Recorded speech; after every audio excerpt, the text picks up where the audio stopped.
Welcome back to another module in the Advanced Project Management Certification. Of course, I'm Ibby Taylor, your host. And in this one, we're going to have a look at the study plan development, the exam study plan development for the PMI exams.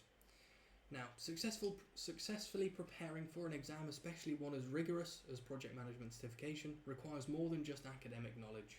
It demands strategy, discipline, and meticulous planning.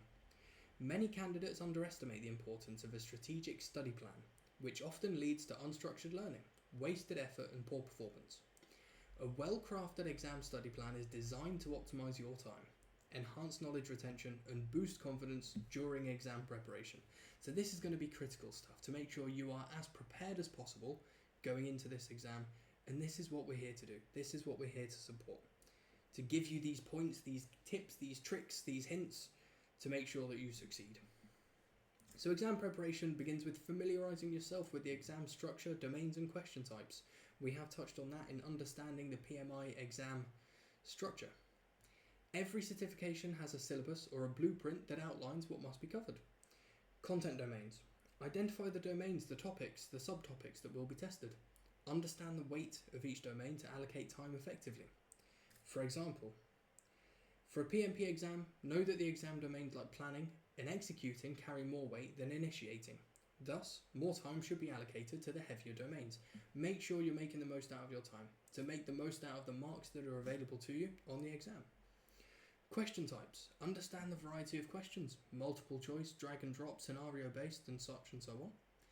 Practice accordingly. Practice scenario-based questions, develop proficiency in analysing real-world problems, and the same goes for each of those different types of question. Pass criteria. Research the minimum requirements for passing the exam.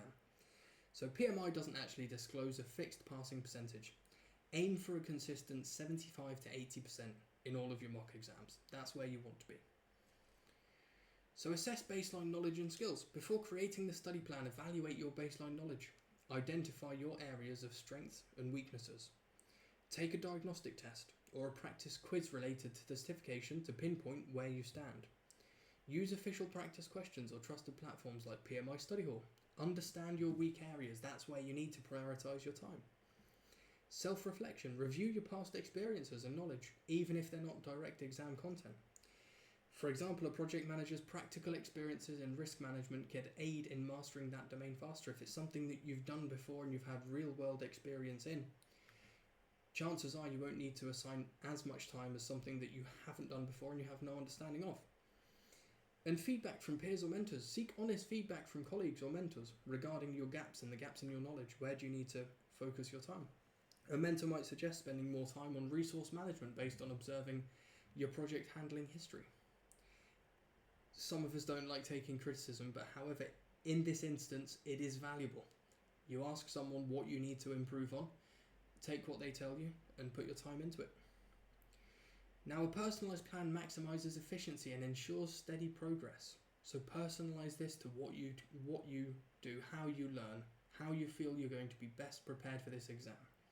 So daily and weekly schedules. Divide your schedule into manageable chunks based on your availability.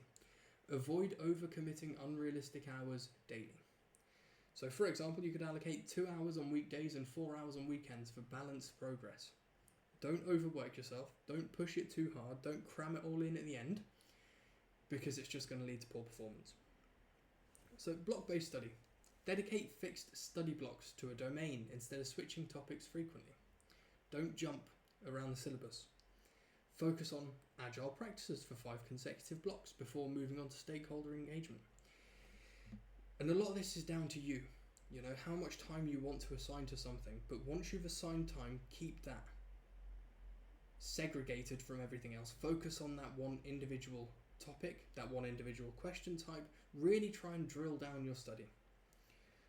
And then integrate breaks and downtimes. Avoid burnout. Schedule short breaks during study sessions and full rest days weekly.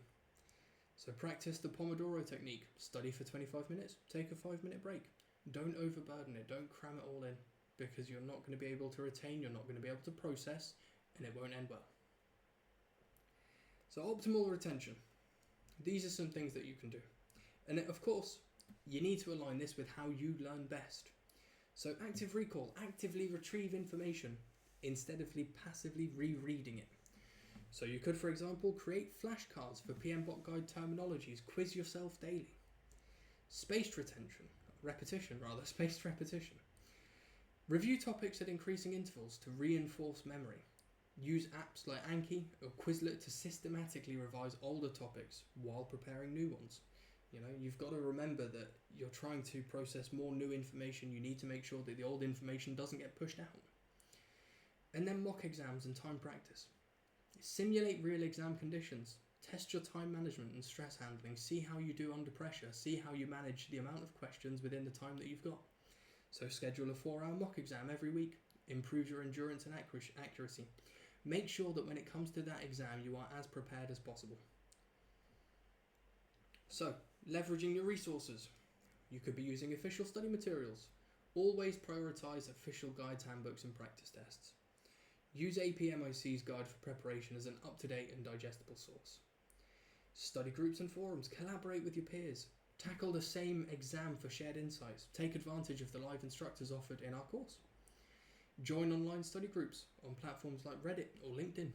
There's going to be a lot of people in the same boat as you. Now, how to monitor progress. Evaluate your metrics. Use mock tests. Determine your mastery of topics. Look at how you're doing. Increase focus on procurement management if recent tests show consistent errors in this area, and that goes for any area. You can use these mock tests to really define the areas that you need to improve on. And then flexibility and scheduling. Be willing to adjust study hours and topic focus based on unexpected challenges, just like managing a project. Swap study blocks of easier domains for longer focus on weaker concepts. So prioritize your time effectively. On to the applications. Number 1, IT professionals preparing for an Agile certification. Schedule includes daily practice of Agile frameworks with weekly scenario-based mock questions. Resources used, Agile books, Scrum.org case studies. Perfect. Have a look through these application examples. Have a look to understand what things are being leveraged, how the schedule is being created, what the study plan is, and how the resources can be leveraged to ensure that you achieve your goal. Once you get through those examples, move on to the summary tables as always. Check your own understanding. Have a look through them. Make sure that you have that basic level of understanding before you move on to the practice questions. Go through these. Check your own understanding, just as if it was a mock exam for the PMI itself. Understand which areas you need to focus on, where you need to improve, and where you are already at a suitable point for, you probably don't need to put that much time into, but it is always key to make sure that you don't forget those things. Even though you think you are exactly where you need to be, by the time you've added new information, that old information might start to trickle away. Now, if you need help and support, of course, come back and watch this again. Read through the course information again. And of course, if you have any questions or queries, please do reach out to us. We are here to help and support you all the way through this journey. So I've been your host, Ibby Taylor. Thank you very much, and I'll see you in the next one.